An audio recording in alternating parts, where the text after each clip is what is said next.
얼마 전 정말 충격적인 소식이 들려왔습니다. 27년 만에 드러난 미스터리한 죽음의 범인. 2023년 7월 17일 월요일 늦은 밤, 미국 네바다주 핸더슨의 한 주택. 그저 평화롭고 조용했던 주택단지가 소란스러워집니다. 라스베이거스 경찰은 전날 발부받은 압수수색 영장을 들고 소리를 쳤죠. 어떠한 무기도 들지 말고 손을 위로 올린 채 그대로 나와라. 이에 남성 1명과 여성 1명이 경찰에 둘러싸여 나와 구금되었고, 나머지 경찰 인력은 집 내부를 수색하기 시작했습니다. 도대체 무슨 일이었을까요? 곧이어 언론에 공개된 그 내용은 정말 놀라웠습니다. 거의 30년이 다 되어 한 유명인이 살해된 사건에 대해 재조사가 시작되었다. 바로 힙합계의 전설이자 아이콘 투팍이었습니다. 오컬트 스토리 27년 만에 공개된 비밀들, 투팍 살인사건 미스터리 편입니다.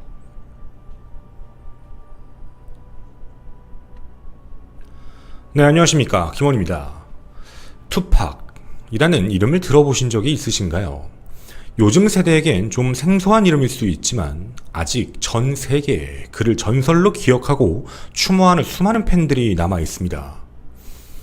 1996년 9월 13일, 그날은 래퍼 투팍이 총격으로 숨을 거둔 날입니다. 당시 기사는 많은 미국인들에게 충격이었죠.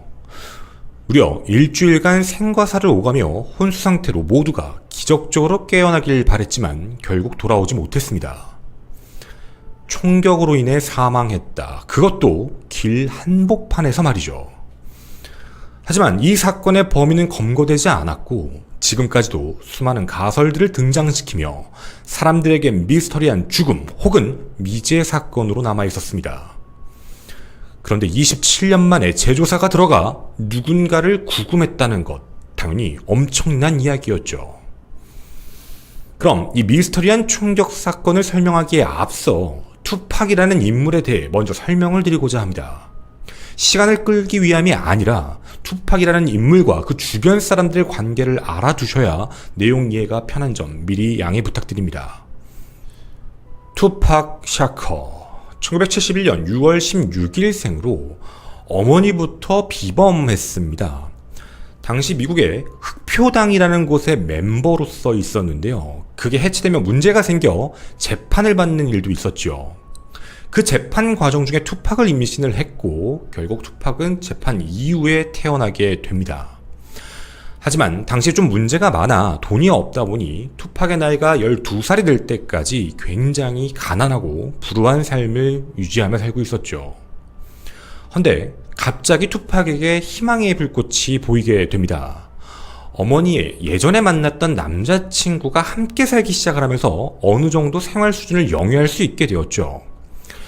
투팍의 재능을 꽃피울 수 있는 기회였습니다. 그렇게 연기학교도 입학을 하고 15살이 됐을 때는 예술고등학교에 진학을 해 MC 뉴욕이라는 이름, 가명을 가지고 랩네임을 시작했죠. 하지만 그 뒤에 또 문제가 생겼습니다. 가정적인 지원을 해주던 사람이 갑작스럽게 강도 혐의로 투옥이 돼버렸고 가세가 갑작스럽게 기울어서 학교도 그리고 랩도 모두 그만두게 됩니다. 투팍은 이때부터 마약을 팔던 일을 했다라고 이야기를 했는데요. 물론 이 내용도 정확하진 않습니다. 자신의 과거 회상에 대한 이야기였죠. 그리고 투팍의 과거의 이야기를 할 때 이 마약상을 그만뒀던 결정적인 이유는 한번 총을 맞아 죽을 뻔했다라는 이야기 때문이라고 합니다. 첫 번째 총격 사건이었는데 다행히 머리 위로 지나쳐 가서 목숨은 상관이 없었죠. 그렇게 1990년 고등학교를 검정고시로 끝내고 난 뒤에 굉장히 당시 유명했던 그룹의 백댄서 겸 매니저 역할로 함께 다니게 됩니다. 헌데 인기 그룹이었던 디지털 언더그라운드도 투팍의 실력을 단번에 알아봤죠. 비범한 실력이었던 겁니다. 해서 자신들의 공연의 앞에 있는 오프닝 무대에서 투팍을 세우면서 함께 진행을 했죠. 그리고 이때 투팍에겐 또 한 명의 인연이 생기게 됩니다. 오늘 여러분이 꼭 기억하셔야 될 이름이기도 합니다. 바로 노토리어스 비기를 만나게 되는데요. 당시 노토리어스 비기는 완전 언더의 생활을 하고 있었고 투팍은 어느 정도 자리를 잡아가는 상황이었습니다. 그런데 비기의 실력이 매우 뛰어나다라고 판단한 투팍은 자신의 오프닝 공연 시간까지 쪼개서 그걸 나누어주며 비기와 함께 성장하기 시작을 합니다. 마치 친동생처럼 굉장히 많이 아꼈던 사이였죠. 그리고 1991년 투팍은 19살의 나이로 데뷔 앨범을 내게 되는데요. 브렌다's Got a Baby라는 게 바로 1위를 하게 됩니다. 사회적인 문제들을 다루는 그런 내용들, 천재 래퍼라는 평가를 받으며 어마어마한 영향력을 이끄는 인물로 돌변하게 되죠. 그리고 모든 사람이 투팍에 관심을 갖다 보니 투팍은 영화에까지 진출을 하게 됩니다. 그렇게 힙합의 아이콘이자 힙합의 황제로 점차 군림해가던 투팍. 성범죄 관련에 대한 재판을 한번 받게 됩니다. 결국 1995년 투팍은 성폭행 사건의 혐의가 인정되어 징역 4년 6개월의 실형을 선고받고 뉴욕의 교도소에 수감이 되죠. 감옥에 있던 4월 1일입니다. 세 번째 솔로 앨범을 옥중 발매를 했는데 이게 어마어마한 대박을 치게 됩니다. 해서 1995년 수감된 지 얼마 되지도 않은 10월에 그는 풀려나게 되죠. 이유가 있었습니다. 여러분이 꼭 기억하셔야 될 세 번째 인물, 바로 슈그나이트입니다. 슈그나이트는 데스로우 레코드라는 하나의 회사를 운영하고 있었는데요. 당시 구속되어 있던 투팍에게 140만 달러의 보석금을 내줄 테니 우리와 함께 하자 계약 조건을 걸게 된 겁니다. 그리고 그 이후에 나오게 되면 데스로우 안에서 총 3장의 앨범을 더 내자라는 계약 조건이었죠. 당연히 당시에 나오는 게 먼저 목표였던 투팍은 이 계약을 체결하게 됩니다. 그리고 그 이후에 나와 승승장구하기 시작했던 투팍. 그리고 많은 사람들에게 잘 알려진 4집 정규 앨범이 96년 2월에 발매됩니다. 최초로 2장으로 이루어졌던 이 앨범은요, 96년 4월까지는 5번의 플래티넘, 98년까지는 9번의 대기록을 찍게 되는 말 그대로 힙합의 황제가 되는 그 길을 걷게 되었습니다. 자, 제가 지금까지 드린 설명은 좀 겉핥기식의 설명입니다. 너무 딥하게 들어가게 되면 제가 그 정도의 능력도 없기 때문에 이런 사람 정도, 쉽게 말씀드리면 힙합의 상징적인 인물이다 라고 기억해 주셨으면 좋겠습니다. 어마어마한 영향력이었죠. 사회, 문화, 경제 모든 면의 다방면이었습니다. 그런데요, 운명의 그날이 다가오게 됩니다. 1996년 9월 7일 밤, 투팍은 평소 친분이 있었던 마이크 타이슨의 경기를 보러 가기 위해 슈그나이트와 함께 라스베이거스에 있는 한 호텔을 향하게 됩니다. 그리고 경기를 보게 되죠. 경기는 매우 빠르게 끝났습니다. 1분 49초 만에 타이슨의 KO 승리로 끝났죠. 그렇게 빠르게 경기가 끝나고 나고 타이슨과 인사를 나눈 뒤 투팍은 슈그나이트를 비롯한 나머지 지인들과 함께 다른 바깥 외부에 있는 자신들의 클럽을 가기 위해 나오게 됩니다. 헌데 여기서 한 가지의 문제가 발생합니다. 호텔 로비에 주차되어 있는 차량을 타기 위해 가고 있던 투팍. 그런데 투팍의 눈에 어떤 사람이 한 명 보입니다. 바로 크립스 갱단 올랜도 앤더슨이었습니다. 올랜도 앤더슨은 데스로우 멤버인 트레번 레인을 공격하고 데스로우의 심볼이었던 메달을 훔친 범인이었죠. 이걸 발견하자마자 투팍은 가서 공격을 합니다. 그리고 투팍의 일행들 또한 함께 집단 구타를 하죠. 이게 바로 실제 CCTV 영상의 캡처본입니다. 슈그나이트와 함께 클럽을 가기 위해 이제 폭행 이후 차를 몰고 나갔던 일행들, 검색 BMW 750IL 차량을 타고 66이라는 클럽을 향하게 됩니다. 헌데 약 11시 10분경이었습니다.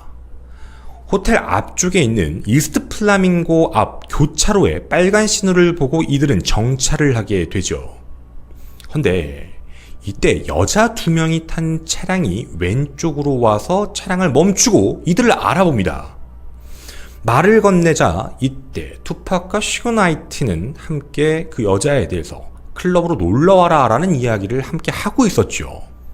그로부터 5분 지난 11시 15분 갑자기 우측으로 흰색 캐딜락 차량이 조용히 다가옵니다.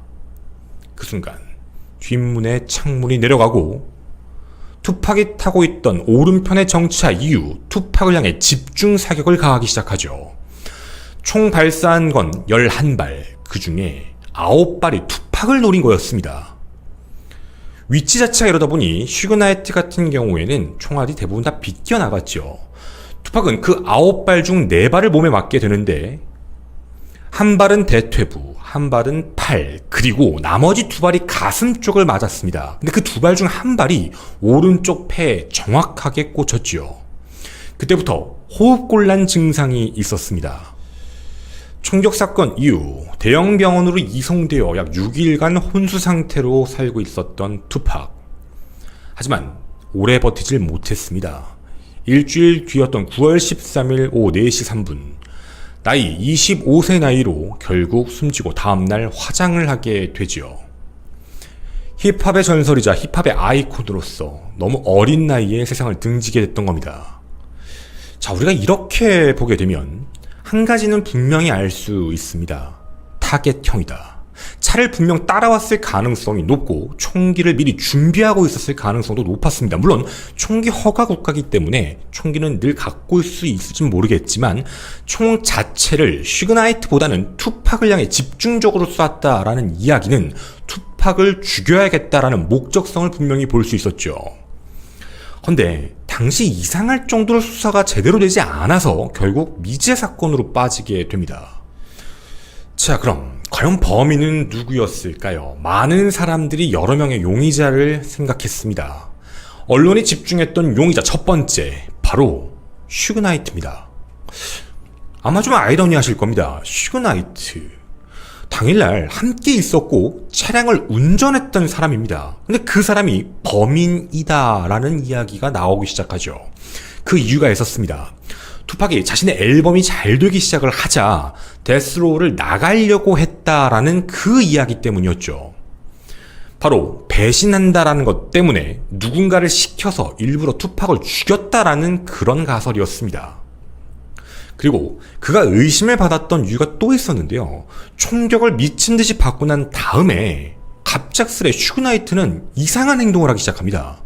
자동차를 현장에서 유턴을 시켜 약 2km 정도 떨어진 곳까지 도망을 쳤고, 따라서 현장 보존에 문제가 생겼죠. 그 이후 출동한 경찰들이 오자 차문을 열어주지 않고 대치하는 상황 때문에 시간이 그렇게 지연됐습니다. 투팍을 살릴 수 있는 시간이 점점점 사라진 상황이었죠. 해서 사람들은 그를 의심했습니다. 물론 슈그나이트의 입장에서는 당시 너무 놀랐고 멘탈이 나간 상태여서 그런 행동을 한 것이다 라고만 해명을 했습니다. 그리고 이 사건 이후 슈그나이트는 또 다른 살인사건 혐의로서 재판을 받는 그런 모습도 보였죠. 사람들의 의심은 슈그나이트를 향할 수밖에 없었습니다. 하지만 여기에는 치명적인 좀 문제가 있었습니다. 앞서 말씀드린 대로 성범죄 혐의로 이제 교도소에 간 직후 슈그나이트가 손을 내밀고 계약을 하며 돈을 내줬지요. 그 이후에 앨범은 대박이 났습니다. 저작권이 계속 들어오고 있었고 돈을 벌 수 있는 상황이었는데 굳이 슈그나이트가 투팍을 죽일 이유가 될까라는 생각이었죠. 또 하나, 만약 슈그나이트가 투팍을 죽인다 하더라도 투팍의 그동안의 저작권은 슈그나이트에게 귀속되지 않습니다. 당연히 이 모든 재산의 상속은 어머니에게 넘어가는 상황이었죠. 자신이 돈을 벌 수 있는 상황은 기다리며 계속 함께 일을 하는 것이었지 굳이 죽일 필요까지는 없었다라는 이야기였습니다. 그리고 경찰 조사 결과에서도 특별한 혐의점이 발견되지 않은 인물이기도 합니다. 두 번째 용의자, 바로 비기와 퍼프데디입니다. 제가 빅이라고 말씀을 드리면 아마 깜짝 놀라실 겁니다. 아니, 절친 아니었어? 라는 생각이죠. 앞서 말씀드린 걸 잠깐 한 번 더 이야기를 하면 투팍이 점점 자리를 잡고 있을 때 실력을 알아보고 완전히 언더그라운드에 있던 빅이를 강제로 끄집어 올려 함께 성장했던 그런 사이입니다. 말 그대로 절친이죠. 근데 그 빅이가 용의자로 떠오르게 됩니다. 이유가 있었습니다. 당시 투팍이 성장하며 비기도 함께 성장하게 됩니다. 서부를 상징하는 데스로우, 거기엔 투팍.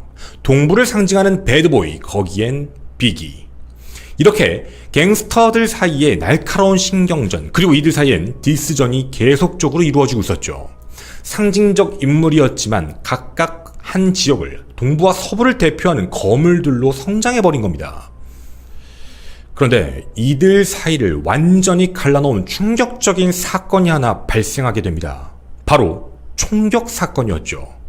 사망 사건 2년 전에 또 한 번의 총격 사건이 발생합니다. 바로 투팍을 노리고 말이죠. 그때는 11월 29일, 바로 성범죄 관련 선고 공판을 앞둔 날이었습니다. 투팍이 뉴욕에 도착해 사람들과 저녁 식사를 함께 하고 있었는데요. 그 뒤에 한 레이블에서 전화가 오게 됩니다. 투팍의 리듬을 사고 싶다라는 내용이었는데, 투팍은 이에 승낙을 하게 됐고, 이제 그럼 빨리 함께 만나자라고 해 스튜디오로 빨리 와라 라는 그런 상황이었죠. 하지만 투팍은 당시에 조금 늦게 가는 상황이었습니다. 해서 11월 30일 이제 12시가 넘어 밤 12시 20분 투팍을 포함한 총 4명이 약속 장소의 빌딩을 향해 들어가죠. 그런데 투팍이 무언가 이상한 느낌을 느낍니다. 3명이 따라온다라는 느낌이었죠. 해서 그냥 처음엔 이상했지만 자신과 만나기로 했던 사람들의 보디가든가라고 생각하고 아무 느낌 없이 엘리베이터를 향하게 됩니다. 헌데 그 순간 3명은 강도로 돌려납니다. 권총을 들고 엎드려라 라고 얘기하며 네가 지금 차고 있는 보석을 내놓으라 라고 협박을 했죠. 모두가 엎드렸지만 투팍은 이에 대항을 합니다. 총을 꺼내버린 거죠. 결국 그런 행동 때문에 머리에 2번, 포함 총 5방의 총상을 입게 됩니다. 헌데요, 정말 기적이었습니다. 투팍은 병원으로 실려가 3시간 정도에 걸쳐 총알 제거 수술을 받고 그렇게 퇴원을 하게 됐죠. 정말 기적이었습니다. 헌데 투팍은 이런 말을 남겼습니다. 이건 계획적인 거였다. 강도가 아니다. 이걸 사주한 사람은 바로 비기와 퍼프데디다 라고 지목을 내버린 겁니다. 그 이유가 있었죠. 당일날 이 사건이 발생하기 전 총을 든 퍼프데디와 비기를 봤다라고 투팍이 얘기를 한 겁니다. 맞습니다. 그 현장 근처에 있었던 것도 사실이고 총을 들고 있었던 것도 사실인데 이들의 해명은 투팍이 당시 문제가 생겨서 도와주려고 갔던 거지 자신들이 공격한 게 아니다 라는 내용이었지만 투팍은 절대 믿지 않았죠. 어떤 일이 발생됐을까요? 각각 동부와 서부를 대표하는 랩 스타들이었습니다. 헌데 이들 사이에 엄청난 사고가 발생을 했죠. 말 그대로 동부와 서부의 갱스터 전쟁이 시작됩니다. 팬들까지 힙합 전쟁을 일으킬 만큼 말 그대로 난리가 나는 상황이었죠.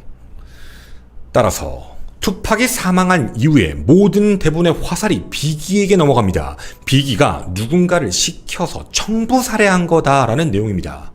이 내용에 대해서도 적극적으로 해명을 하던 내용 비기도 이후부터는 좀 이상한 말들을 하기 시작해서 더 의심을 많이 샀죠. 그런데 혐의는 없었습니다.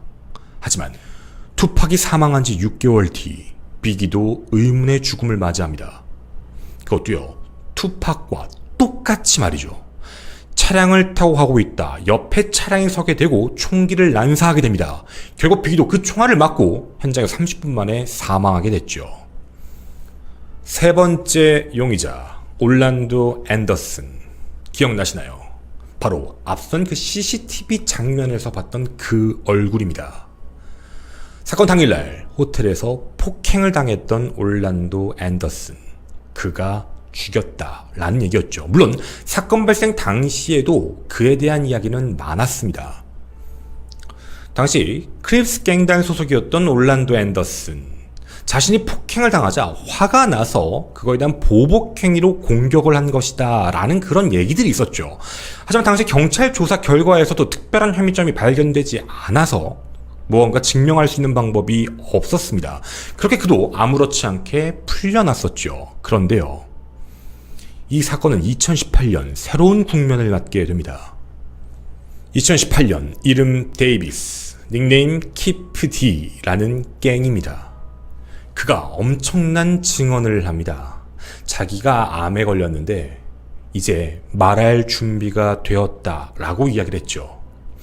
투팍이 사망하던 날 흰색 캐딜락을 운전했던 게 나였다라는 폭로였습니다. 그리고 앤더슨이 뒷좌석에 앉아 있었고 뒷좌석엔 총 2명이 앉아 있었는데 총을 쏜 사람은 둘 중에 한 명이다라는 충격적인 폭로를 하게 됐죠. 데이비스는 누구일까요? 데이비스는 바로 올란도 앤더슨의 삼촌입니다. 조카가 폭행을 당해 운전을 해줬고 깽단으로서 뒤에서 누군가가 총을 쐈는데 그 총을 누가 쐈는지는 얘기하지 않았다는 것이죠. 현재 나이 60세인 삼촌 키프디. 왜 그 사람은 말을 하다가 말았을까라는 생각이 듭니다. 그럼 당연히 올란도 앤더슨을 조사해봐야 되는 게 맞을 겁니다. 하지만 올란도 앤더슨도 98년 5월 다른 갱단의 총격에 의해 목숨을 잃게 됩니다. 그렇게 용의자들이 하나둘씩 사라지게 되고 목숨을 잃게 되자 더 이상 찾을 수가 없었던 걸까요? 사건은 그렇게 영원히 미제 사건으로 빠지는 듯 했습니다. 헌데 27년이 지나 투팍 살해 사건에 대한 재조사가 시작되었고 누군가가 검거되었다고 합니다. 누구일까요? 여러분이 보셨던 앞선 용의자 중에 있습니다. 저희는 최초 보도의 내용들을 확인해 봤습니다. 봤더니 네바다주 핸더슨의 근처 도시에서 압수수색 영장이 발부가 되어 어떤 집을 직접 압수수색을 했다라는 그런 내용이었죠. 그리고 그 안에서 입수했던 영장 사본에 대한 내용들을 확인해 볼 수 있었습니다. 거기에는 여러 대의 컴퓨터, 휴대폰, 그리고요 다큐멘터리 문서도 있습니다. 또 그 집에는 투팍이 등장하는 바이브 잡지가 발견됐고 또 0.40구경 탄환도 확인됐으며 사진 같은 것들이 총 2통까지도 확인이 됩니다. 또한 데이비스의 2019년 회고록에 대한 내용들, 데이비스면 앞에 그던 키프디에 대한 얘기죠. 그 회고록의 사본까지도 함께 들어가 있었죠. 이 모든 걸 압수를 했습니다. 그럼 그 집안에서 검거된 사람은 도대체 누굴까라는 궁금증이 들었죠. 조심히 하나씩 찾아보기 시작했습니다. 그리고 그 집의 위치를 알아냈고요. 그 집의 소유주의 이름을 확인할 수 있었습니다. 그 집의 소유주, 바로 크립스 갱단 멤버 키프디 아내의 이름이었습니다. 바로 데이비스의 아내였죠. 그럼 그날 이곳에서 검거됐던 두 사람은 한 명은 키프디인 데이비스, 한 명은 아내일 확률이 매우 높다라는 이야기입니다. 그 근거가 또 하나 있었습니다. 1998년 조사 기록에 따르면 컴프턴이라는 데에 키프디 데이비스의 아내가 집이 하나가 더 있는데 그 집 뒤뜰에서 투팍이 살해된 날 밤 라스베가스에 있던 그 집 뒷마당에 뒤뜰에서 총을 회수했다라는 기록도 확인이 됩니다. 지금 현재까지 알려져 있는 내용은 여기까지입니다. 그러면 경찰이 아무 이유 없이 가서 구금시켰을 이유는 없습니다. 2018년의 충격 폭로, 그 이후에 증거들을 계속적으로 모아왔던 경찰은 드디어 영장 발부를 받을 수 있었고 그 집을 향해 갔던 곳, 바로 삼촌이었던 키프디였습니다. 그가 진짜 총을 쏜 건지 총을 쏜 사람을 알아서 그런 건지는 이제 앞으로 나올 가능성이 높아졌습니다. 27년 말에 드디어 실마리가 잡힌 그 범인의 형체. 범인은 올란도였을까? 아니면 다른 사람이었을까요? 투팍 사망의 미스터리, 이제 곧 해결될 수도 있습니다. 저는 오컬트 스토리의 김원이었습니다. 감사합니다. 일단 현재 이게 범인이다 아니다 뭐 이런 부분에 대한 거는 좀 얘기가 그렇고요. 어쨌든 알고 있었다라는 거니까. 그래서 일단은 이 사건이 오랫동안 미제 사건이었잖아요. 일단은 그거에 대한 하나의 이제 총격범이 누군지에 대한 실마리를 잡은 것 같아요. 뭐 우리나라로 따지면 대전 문행강도 사건 뭐 그런 것처럼 누구다라는 실마리를 잡고 이제 그 사람을 통해서 무언가 들어가는 것 같아요. 당연히 내용 준비하고 했겠죠. 그래서 그게 단순히 이제 폭행 사건 때문에, 그러니까 이제 투팍이 먼저 공격한 게 아니라 이제 어떻게 보면 올란도가 먼저 이제 그 멤버를 공격해서 상징을 가져갔으니까 그거에 대해서 투팍이 보복을 했잖아요. 그래서 그거에 대한 악감정 때문에 이제 그런 행동을 한 건가? 왜냐면 당시에 자신이 이제 그 흰 캐딜락을 운전했다고 주장을 했으니까 뭐 또 다른 뭐가 있는지는 잘 모르겠지만요. 근데 범행 동기에 대한 부분은 겉으로 보이는 거는 때렸으니까로 보여지죠. 쉽게 추론하면. 근데 그게 아니면 그런 루머들도 있어요. 이게 어쨌든 동부서부잖아요. 당시 이 사람이 속했던 그 갱단이 그 크립스가 반대 진영이었어요. 동부서부. 그러니까 이제 라이벌 관계였던 거지. 그래가지고 실질적으로 어디서 청부를 받은 거 아니야. 만약에 청부가 되면은 그 청부에 또 배후를 밝혀야 되는 문제로 바뀌는 거예요. 이 내용은. 그러니까 단순하게 그냥 공격을 했다 이런 게 아니라 만약에 그런 거라면 청부일 수도 있고 이거는 정말 더 살펴봐야 되는 내용이죠. 어쨌든 이제 실마리는 거기서 나오기 시작을 한 것 같아요.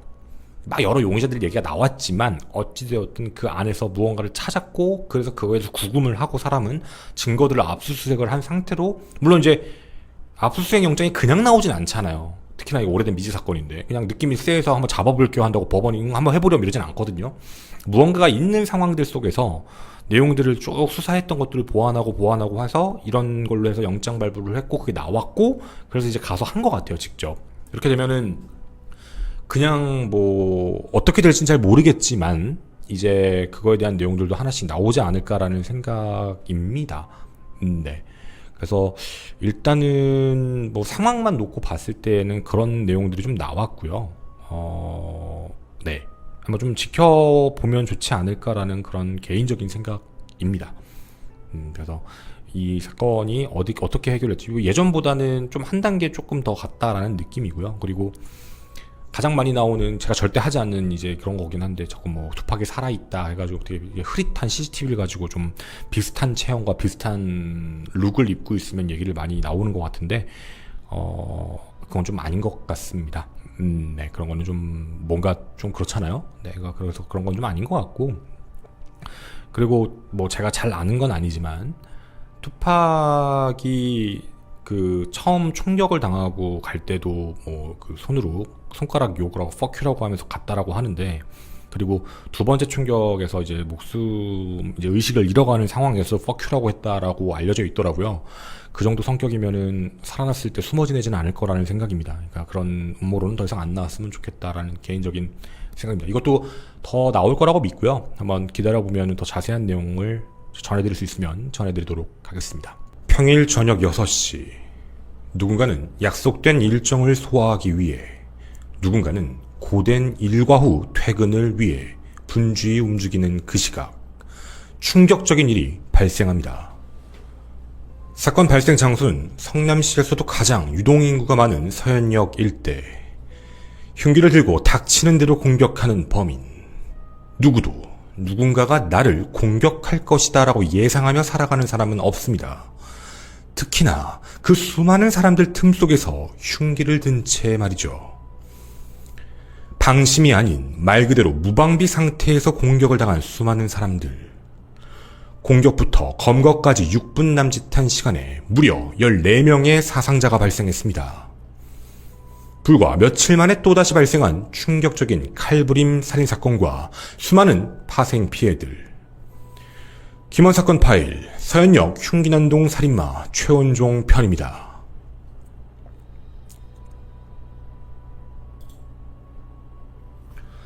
네, 안녕하십니까. 김원입니다.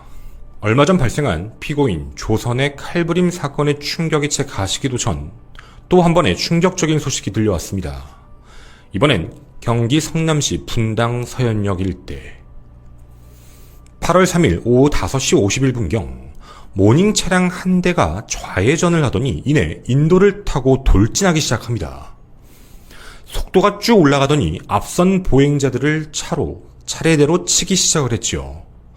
연달아 5명의 피해자가 발생한 사건. 최초 목격자는 당시의 상황을 이렇게 전했습니다. 차가 천천히 오다가 갑자기 인도 쪽으로 틀길래 처음엔 그냥 운전 미숙으로 자동차 사고가 난 줄 알았다. 저에게 최초 목격을 한 제보자로서 당시의 상황을 전달해 주셨던 분입니다.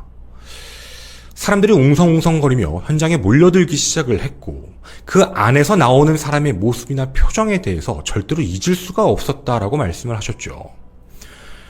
무슨 연유에서인지 가속을 하며 달리던 차량은 150m가량을 질주를 했고 이내 버스 정류장 앞 경계석을 한번 들이받고 자동차 휠이 빠지고 타이어가 터지고 나서야 멈춰서게 됩니다. 급발진으로 보기에는 그리 속도가 높지 않았다는 것, 그리고 사람들을 향해서만 공격을 했다라는 점이 좀 이상한 대목이었죠.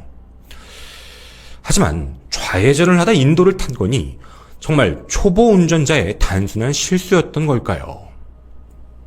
그런데 그 다음 모습을 제보자는 잊질 못한다고 합니다. 이내 차량에서 내린 남성 운전자. 근데 모습이 무언가 이상했습니다. 보통 실수로 인한 교통사고를 내서 당황한 기색이 아니라 옅은 웃음기와 약간의 긴장감을 가진 채 망설임 없이 바로 옆 통로를 통해 백화점 2층을 향해 걸어 들어갔던 겁니다. 그것도 손에 끔찍한 흉기를 든 채 말이죠. 자동차 사고부터 그 이후 발생할 공격까지 실수가 아니었던 겁니다. 수많은 사람을 공격할 마음을 품고 수많은 사람이 함께 있는 백화점 내부로 들어온 범인, 그 안에서도 행동을 멈추지 않았습니다. 1차 공격은 차량으로, 그 이후 백화점 2층에서 마주친 행인 2명을 향해 흉기로 무자비하게 휘두르기 시작해 공격을 가합니다. 그리고 사람이 가장 많이 몰려있는 공간 1층을 향해 에스컬레이터를 타고 그렇게 진입합니다. 자신 눈앞에 보이는 모든 사람들을 마구잡이로 공격하기 시작했습니다. 그 수많은 피해자들 중 아니 누군가 칼을 휘두르면 다 도망가야 되는데 왜 도망가지 못했어? 라는 댓글들도 보였습니다. 과연 우리는 대비할 수 있었을까요? 흉기를 든 사람이 피를 흘리는 칼을 들고 왔다 갔다 했을 때 누군가는 사람들이 공격당하는 거 보고 따라 도망을 쳤을 것이고 누군가는 자신을 향해 뛰어오는 범인을 피하지 못했을 것이고 또 누군가는 사람들이 많은 공간 안에서 이어폰을 듣다 보지 못하고 듣지 못했을 가능성이 있습니다. 이건 피해자들의 책임이 아니죠. 그렇게 1층에서만 발생한 피해자는 무려 7명이었습니다. 당시 현장을 목격했던 제보자들은 마치 무언가 즐기는 표정이었다, 게임을 하는 것 같았다, 뭔가 사냥을 하는 것처럼 그렇게 공격을 했다고 기억을 합니다. 당시 최원중은 주변에서 사람들이 전부 도망가기 시작하자 우왕좌왕하는 모습을 보이기 시작했습니다. 어느 쪽으로 공격을 가할지를 찾고 있는 모습이었죠. 자신을 검거하러 경찰이 도착할 것이다 라는 것까지도 알고 있었는지 모르겠습니다. 그렇게 백화점 내부에 보안 직원들이 도착을 해 제압을 하기 위해 행동을 취하자 칼을 휘두르기 시작한 최원중. 어설펐던 걸까요? 그렇게 칼을 휘두르다 떨어뜨리고 도주를 했는데 문제는 칼이 하나가 아니었다라는 겁니다. 흉기총 2자루를 사용했던 최원중. 나머지 한 흉기는 경찰에 검거되기 직전 주변에 있는 화분에 버렸다라는 것을 주변 목격 제보에 의해서 경찰이 발견하게 되었죠. 흉기를 2개를 준비했던 겁니다. 혹시 모를 놓칠 가능성 때문이죠. 이 사건, 갑자기 돌연 한 사건이 기억이 나기도 합니다. 바로 얼마 전 발생했던 조선의 연속적인 공격 사건이었죠. 당시 조선도 칼자루를 2개를 준비했다가 하나는 택시에 놓고 내렸다라는 내용이 있었습니다. 최원종도 무슨 이유에선지 흉기를 2개를 준비해 하나를 잃어버릴 걸 대비를 했다라는 생각도 문득 듭니다. 최초 신고는 5시 59분경 경기 남부경찰청 112 종합상황실로 접수가 됩니다. 수많은 사람들이 동시에 신고를 했지요. 누군가가 칼로 사람을 찌르고 다닌다라는 전화였습니다. 경찰은 즉시 코드 제로를 발령했고 순찰차 세대 및 강력팀 형사를 현장에 즉시 파견을 합니다. 그런데 이들이 도착하기에 앞서 이미 경찰에 검거가 된 최원중 6시 5분경이었습니다. 현장에 있던 목격자 2명이 몇 블럭 앞서져 있는 서현역 근처 지구대를 찾아가 직접 신고를 했고 근무 중이던 한 경장이 직접 뛰어나가 사거리에서 서성이고 있던 범인을 검거하게 됐던 겁니다. 인근 사거리를 멈춰 서성이고 있었던 남자 최원중. 이 모습까지 앞서 있었던 조선이한 행동과 매우 흡사해 보인다라는 대목입니다. 차량 돌진으로 5명, 칼부림으로 9명의 피해자. 얼마 전까지 숨졌다라는 기사는 나오지 않고 있던 상황이었습니다. 헌데 정말 안타깝게도 차에 치이셨던 60대 여성분이 결국 사망했다라는 기사가 올라오게 됐죠. 경찰은 살인사건으로 전환, 오늘로 신상공개가 결정이 났습니다. 이름 최원종, 나이는 2001년생으로 만 22세, 키는 약 175에서 180cm 정도 사이라고 합니다. 그의 최초 범행 동기는 무엇이었을까요? 경찰에 이야기한 그 범행 동기는 매우 황당했습니다. 사람을 죽여 관심을 끌고 싶었다라는 범행 동기 하나. 두 번째는 나를 괴롭히는 스토킹 조직을 세상에 알리고 싶었다라는 다소 이해하기 힘든 말들입니다. 사실 한 줄 안에 나왔던 말인데 이 두 가지는 범행 동기로서의 목적이 좀 다릅니다. 사람을 죽여 관심을 끌고 싶었다라는 건 말 그대로 관심종자라는 느낌이 드는데, 나를 괴롭히는 스토킹 조직이라는 문제의 이 발언은 자신이 정신적으로 문제가 있다는 걸 어필하는 듯한 모습이었죠. 과연 그의 말은 어디까지가 진실이었을까요? 최원종이 그동안 어떤 행동을 해왔는지, 그동안 무엇을 해왔는지에 대해 확인을 해보았습니다.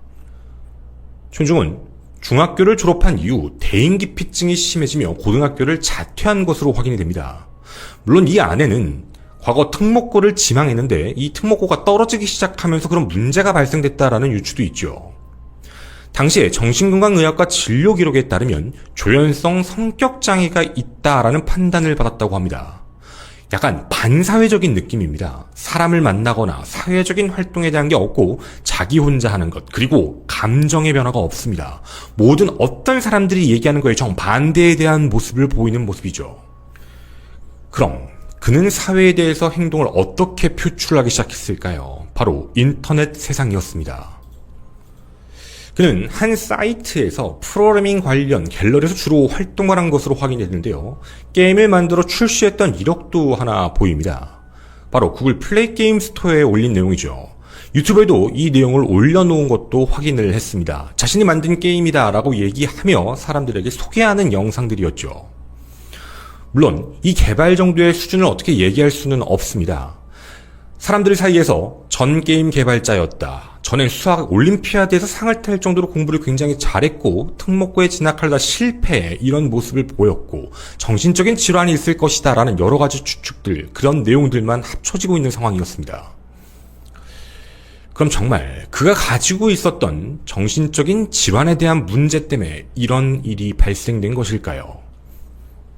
저희는 여기서 꼭 하나 먼저 말씀을 드리고 싶은 게 있습니다. 이 사건 이후에 조현병과 관련돼서 조현병을 갖고 있으면 이런 끔찍한 범행을 저지른다라는 마치 100%의 공식처럼 이야기하시는 분들이 많이 계십니다. 실질적으로 그 병명 때문에 이런 행동을 저질렀다라고 가려면 그 중간에 굉장히 많은 치료를 받지 못하거나 점점 심해지는 상황들에 대한 게 보일 겁니다. 하지만 그동안 최원종이 가져왔던 행동들은 무언가 조금 다른 모습처럼 보여집니다. 바로 계획살인에 대한 문제였죠. 핸드폰 포렌식 결과 최원종은 이상한 키워드에 검색을 했습니다.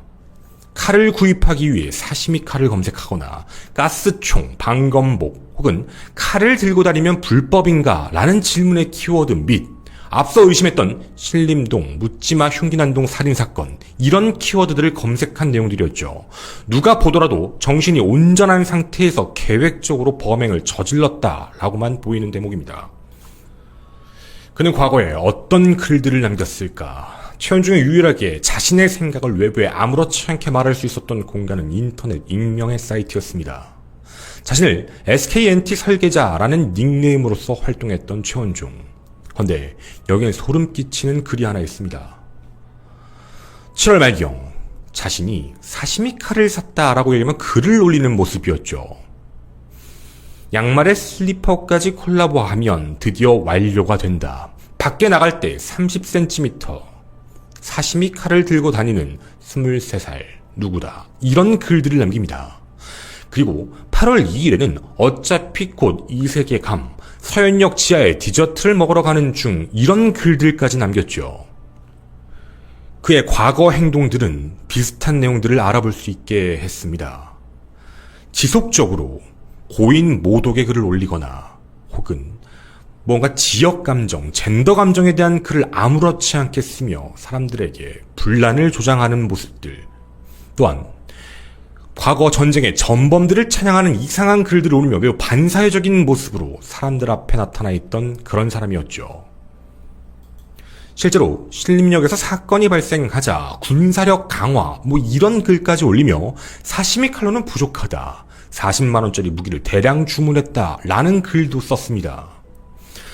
일대 다수로 싸울 땐 행복감을 느낀다 라는 글까지 남기며 자신의 범행 계획을 하나씩 이루고 있었던 최원종이었죠. 기도해봤자 아무것도 변하지 않는다. 지금을 바꾸는 것은 싸울 각오다.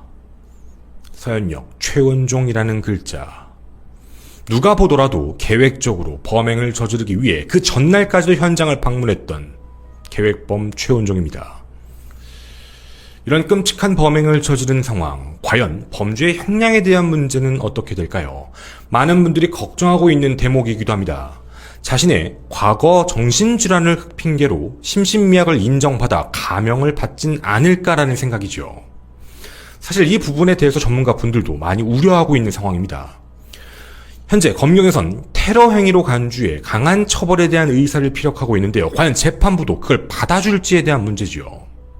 바로 두 가지에 대한 핑계를 댈 가능성이 높기 때문입니다. 첫 번째, 끔찍한 사상자를 낸 건 맞지만 실제로 목숨을 잃은 사람은 한 명이다. 살인은 한 명뿐이다 라는 말도 안 되는 주장일 겁니다. 과거 판례에 대한 대비를 얘기할 것이죠. 한 명이 사망했는데 즉사도 아니었다. 그리고 흉기로 인한 사망이 아니라 자동차로 인한 사망이다. 피해자가 고령이었다. 분명 이런 주장을 펼칠 것이랍니다. 두 번째, 심신미약이기에 사형, 무기징역은 불가능하다라는 주장이죠. 그 근거를 과거 재판부가 이미 선고를 내린 안인득 사건을 이야기할 가능성이 높아 보인다는 대목입니다. 안인득 기억나시나요? 과거 자신의 집에 불을 질러 사람들이 도망 나오자 그 앞에서 기다리며 흉기로 계속 무차별적으로 연속 살인을 저질렀던 끔찍한 살인마입니다. 1심에선 사형 선고가 됐지만 항소심에선 심신미약, 조현병이 인정되어 결국 무기징역형으로 감형되었죠. 최원종도 마찬가지입니다. 아니, 안인득도 그렇게 여러 명을 죽였는데 무기징역인데 여긴 지금 한 명이잖아. 칼로 죽인 게 아니잖아. 라는 주장을 펼치면서 심신미약을 인정해줄 것, 그리고 피해자가 자동차 사고로 즉사한 게 아니라 그 이후에 사망했다는 걸 강조하며 무기징역은 과하다라고 분명 얘기할 대목인 겁니다. 그러면 유기징역이 나올 수도 있다라는 뜻이 되죠. 그리고 여기서 끝나는 게 아닙니다. 한 전문가는 저희에게 이런 이야기까지 해주셨습니다. 이런 내용들이 나오고 있다. 바로 최원종 측에서 자동차 사고는 실수다. 흉기로 사람들을 상해를 입힌 것, 그 살인 미수는 인정하지만 자동차 사고는 그 전에 너무 긴장을 해서 운전 실수였다, 운전 미숙이었다, 그거 내 차 아니다, 어머니 차였다 라는 주장입니다. 바로 운전은 사고였다라는 주장을 펼칠 수 있다는 것이죠. 사실 많은 사람들이 피해를 입었습니다. 유족분들, 그리고 피해자분들, 그 주변에 계셨던 수많은 시민들, 그리고 그 인터넷을 바라보고 기사들을 바라보며 불안에 떨었던 우리 모두들 전부 피해자이기도 합니다. 테러 행위로 간주한다. 반인륜적인 행위로 간주한다. 반사회적인 행동으로 간주한다. 사회적 질서, 사회적 규범을 무시한 이런 모든 행동을 과연 우발적이라서, 과연 심신이 미약해서라는 핑계로 인정하는 게 맞는 걸까요? 그리고 이 사건은 또 다른 2차 가해를 발생하기 시작했습니다. 저도 개인적으로 매우 놀랐던 내용이었죠. 최원종이 사건을 저지른 이후부터 인터넷에는 살인 예고의 글들이 미친 듯이 쏟아져 나오기 시작합니다. 몇 월 며칠 어디서 누군가를 몇 명씩 죽이겠다, 죽이겠다, 죽이겠다. 계속 이런 글들만 올라왔죠. 저는 사실 이걸 믿을 수가 없었습니다. 어디선가 잘못 와전될 게 아닐까라는 생각이 들 정도였죠. 그런데 이 글들은 사실이었습니다. 모란역, 왕십리역, 헌단 대학교, 부산의 센텀, 의정부, 전국 각지에서 몇 월, 며칠, 몇 시, 누군가 몇십 명을 죽이겠다 이런 글들이었습니다. 당연히 경찰 측에서는 즉각 대응을 시작했고 현장에 혹시 모를 참사에 대비해 경찰 인력을 배치하는 한편 인터넷 통신 내역들을 확인해 범인들을 검거하기 시작을 했죠. 헌데 이런 글을 올린 사람들이 동일하게 하는 이야기들이 있습니다. 아, 그거 그냥 순간적으로 화가 나서 그랬다. 심심해서 장난으로 그랬다. 실제로 사람을 해할 마음이 없었다. 다 같은 이야기입니다. 저는 사실 그런 생각이 듭니다. 이걸 정말 단순한 장난으로 바라보는 게 맞는 내용일까라는 생각이죠. 이게 만약 아무런 일이 없는 상황에서 이런 글이 올라왔다라고 한다면 어느 정도는 그럴 수 있지 않을까라고 받아주시는 분들도 있을지 모르겠습니다. 하지만 지금 대한민국에서는 연쇄적으로 묻지마, 칼부림 사건들이 발생하고 있습니다. 모두가 불안해하고 있는 상황이라는 것이죠. 근데 그런 상황을 이용해 자신의 흥미, 재미를 위해 그런 글들을 올렸다라는 건 매우 끔찍하고 고의적인 행동이라는 겁니다. 이는 유족들에 대한 2차 가해이자 피해자에 대한 2차 가해, 우리 모두에 대한 가해이기도 합니다. 그 정도일 줄은 몰랐다. 그냥 장난이었다. 자기는 잡히지 않을 줄 알았다. 익명 사이트 안에 감춰져 아무렇지 않게 했던 이들의 행동, 저는 매우 강한 처벌이 있어야 된다고 생각을 합니다. 단순한 장난이라고 보기엔 지금 현재 대한민국은 매우 불안정한, 불안해하는 상태이기 때문이죠. 혹시 이 영상을 보시는 분들 중에 자신도 그런 2차 가해에 대해서 괜찮다고 생각을 하시거나 아니면 그런 글을 올리신 분이 있다면 즉각 자수하시길 바랍니다. 그리고 저는 절대로 용서를 받지 못할 큰 죄를 졌다라는 생각을 갖고 있습니다. 모든 사람을 불안하게 만든 건 본인뿐만 아니라 본인의 가족들일 수도 있기 때문이죠. 자기만을 생각하는 그 뻔뻔함에 대해 분명 강한 처벌을 받는 게 맞다는 생각입니다. 대한민국에 살인 예고라는 키워드까지 만들어졌습니다. 어디까지 우리가 불안을 떨어야 할까요? 현재 이 사건에 대해서도 여러 가지 이야기가 나오고 있습니다. 사회가 너무 많은 사람들을 방치하고 있다. 일자리를 만들어주지 않고 있다. 이런 내용들입니다. 물론 당연히 바뀌어야 될 원론적인 문제들입니다. 그 문제들도 변경됨과 동시에 절대로 이상한 사례를 남기는 판례가 탄생해서는 안 됩니다. 어떤 사람들이건 법 앞엔 동등해야 하죠. 끔찍한 범행을 저질렀다면 그에 합당하고 강한 처벌을 받는 게 맞다는 생각입니다. 제발 제도적으로 그리고 법률적으로도 많은 것들이 변화되길 진심으로 기원하겠습니다. 저는 김원 사건 파일의 김원이었습니다. 감사합니다. 저희 뒷이야기 잠깐 가도록 하겠습니다. 일단 이런 일들에 대해서 어떤 사건과 관련되어 있는 문제를 좀 얘기를 드릴게요. 어떤 사건이건 사회적인 문제는 다 연결이 돼요. 안 되는 건 없어요. 뭐 예를 들자면 예를 들어서 사건을 그냥 대충 얘기를 하면 코인 간 거래가 문제가 생겨서 그래서 동업자를 살해했다. 사회적으로 봤을 때 코인을 제대로 관리하지 않는다라는 얘기를 할 수 있죠. 그러니까 제도적이고 원론적인 얘기에 대한 부분들은 늘 나올 수밖에 없어요. 어떤 사건이 발생하면 그런 게 바뀌어야 된다. 이런 것들이 변경돼야 된다라는 것. 마찬가지입니다. 대한민국의 현재 이제 많은 젊은 층에서도 사회에 부정을 하거나 혹은 어떤 생산활동 그런 것도 하지 않은 채 집에서 시간을 보내는 사람들이 늘어나고 있다. 이런 내용들도 많이 나와서 사회적인 문제로서 좀 대두가 되고 있는 내용들이 있죠. 당연히 바뀌어야 될 내용들입니다. 하지만 사회적으로 해서 그런 문제가 생겼다고 해서 살인을 옹호할 수는 없습니다. 살인과 그거는 인과관계가 맞지가 않아요. 이건 그 나름대로 당연히 이분들이 더 잘하고 뭔가 더 용기 있게 사회생활을 할 수 있게 도와줘야 된다는 걸 부정하는 게 아니에요. 그러니까 결론적으로 놓고 봤을 때 이런 끔찍한 사건들이 발생하고 나오면 원론적으로 국가적인 문제, 그리고 제도적인 문제, 그리고 질병적 문제에 대한 여러 가지 이야기들이 나오게 되는데, 저는 심신미약에 대한 기준에 대해서도 좀 생각을 바꿔야 된다라는 생각입니다. 그러니까, 아까도 잠깐 말씀드렸는데, 이런 정신질환을 가지고 있다라고 해서 모든 사람들이 그런 피해, 연속적으로 사람을 찌르고 공격해야 된다는 생각 갖는 게 절대로 아니거든요. 대부분은 자기가 힘들고 자기가 무섭기 때문에 자신에 대한 고통으로 돌아오는 케이스가 더 많아요. 그러니까 밖에 나가는 것도 무섭고, 그리고 자신의 바라보고 욕하는 것 같고 무섭고, 누군가를 불특정 다수를 여러 명을 죽여야 되겠다 이런 생각까지 가는 게 말이 좀 안 되는 문제인 거죠. 해서 이런 내용들이 좀 고쳐지고 바뀌길 바라는 부분들도 분명히 가지고 있고요. 또 하나는 법의 체계 안에서 형량과 이런 부분들에 놓고 봤을 때 관용과 자비에 대한 부분은 조금 다시 한번 제고해 줬으면 좋겠다라는 생각이에요. 사실 아닌데 감형됐을 때 좀 어이가 없었는데 대한민국이 현재 사형제가 사실상 사형 집행을 하지 않는 폐지국으로 분류가 돼 있고 그거에 대한 문제점들이 많이 노출되면서 저희가 저번에 신상공개 관련을 어필하면서 가석방 없는 종신형에 대한 이야기도 같이 어필해서 넣었는데 이제 그 부분에 대해서 추진을 하겠다라는 내용으로 얼마 전에 나온 것 같아요. 그 조선 사건 이후에. 근데 또 그거에 대해서 또 많은 한 단체에서 단체인지 어딘지 모르겠는데 제동을 건 걸로 알고 있어요. 인권 침해라는 이야기더라고요. 근데 저는 도대체 누구를 위한 인권인지 잘 모르겠어요. 피해자와 유족의 인권은 인권이 아닐까라는 생각이에요. 그럼 우리의 인권은 없을까요? 그렇게 끔찍한 애들? 절대로 교정교화가 될 것 같지도 않은 그런 끔찍한 애들을 사회에 다시 내보내면 우리의 인권 침해가 되는 건데.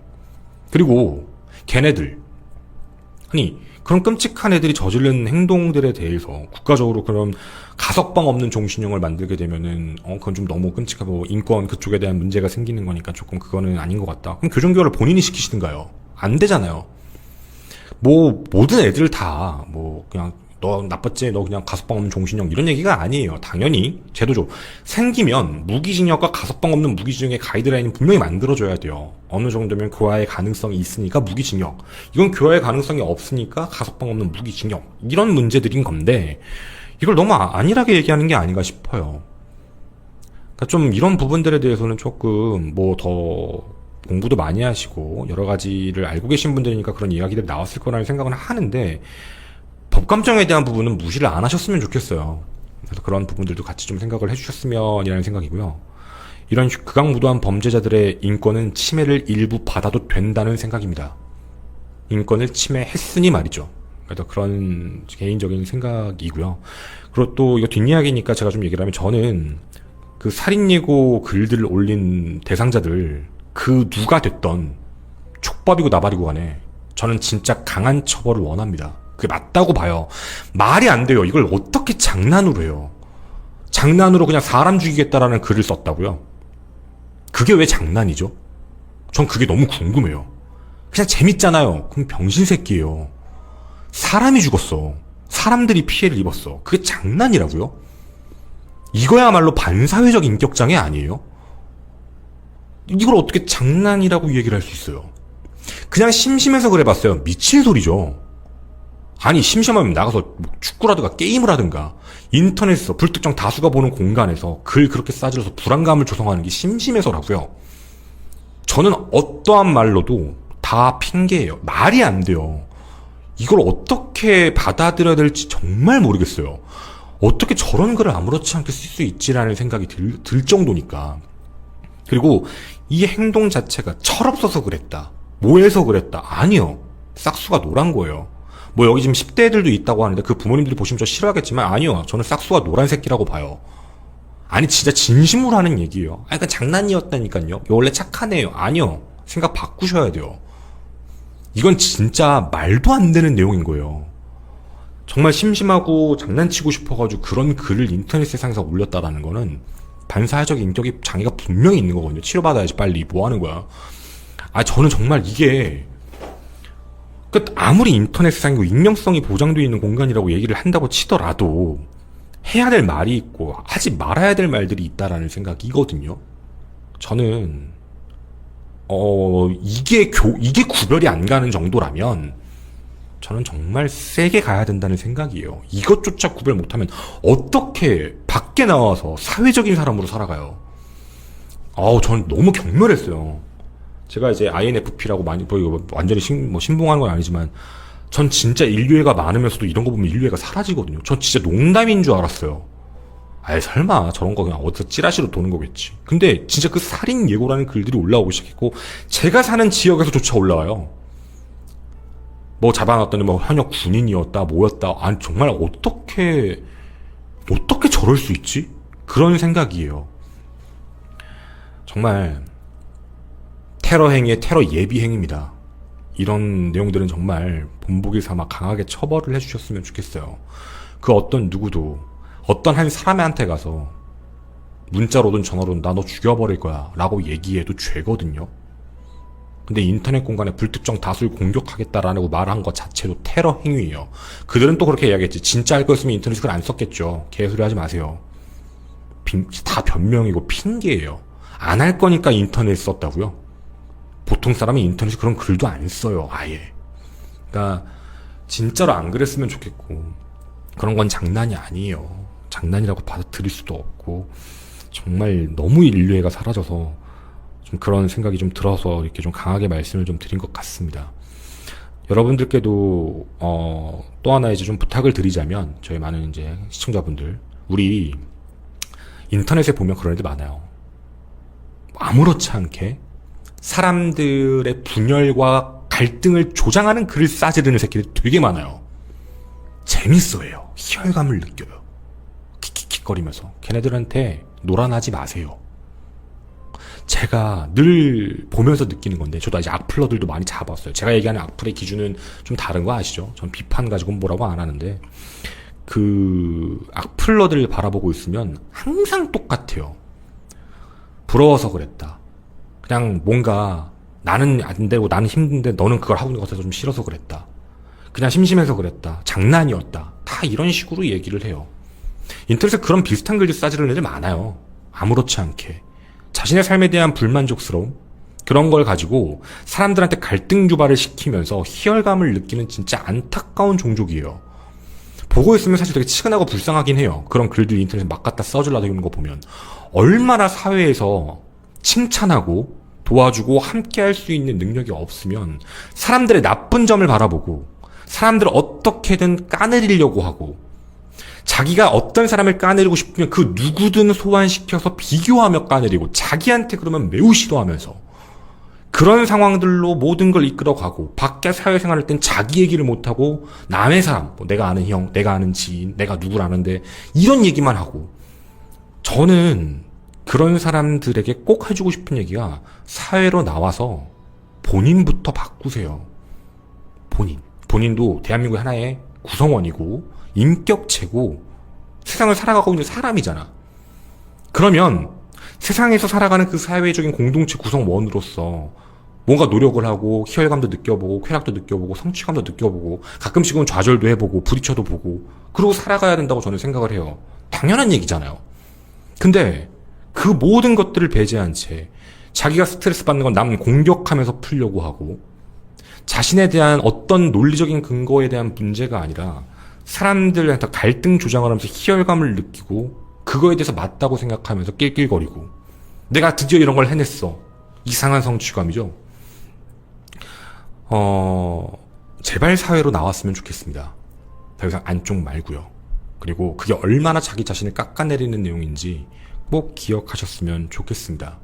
세상 그 누구도요, 행복한 사람은 드물어요. 행복은 늘 지속되는 게 아닐 거예요. 행복해 보인다고요?